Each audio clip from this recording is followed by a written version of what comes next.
لما تسخط صاحبك ارنب. اقول لك ايه يا اسطى؟ عايز ايه يا اسطى؟ ما تيجي نعمل يا اسطى حاجه جديده غير اللي احنا متعودين عليها. اه يا اسطى، احنا لازم نعمل حاجه جديده. هتعمل ايه يعني؟ تصدق جات لي فكره موت يا اسطى، انا هسخطك يا اسطى. ايه ده؟ وانت عندك قوه خارقه؟ هتسخطني ايه؟ اسخطك ايه اسخطك ايه؟ بس لقيتها، انا هسخطك ارنب. لا يا عم، ما بحبش الارانب عشان بتبقى وداني كبيره. خلاص يا اسطى، انا قررت وهنفذ.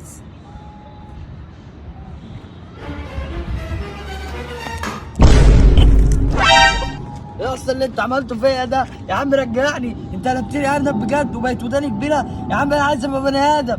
يا نهار اسود، الواد قلب ارنب، هرجعه ازاي ده؟ وربنا يا اسطى انا اتعلمت اقلبك ارنب بس ما اتعلمتش ارجعك. ليه يا اسطى دلوقتي؟ اعمل ايه يابا يابا؟ no, no, no, no.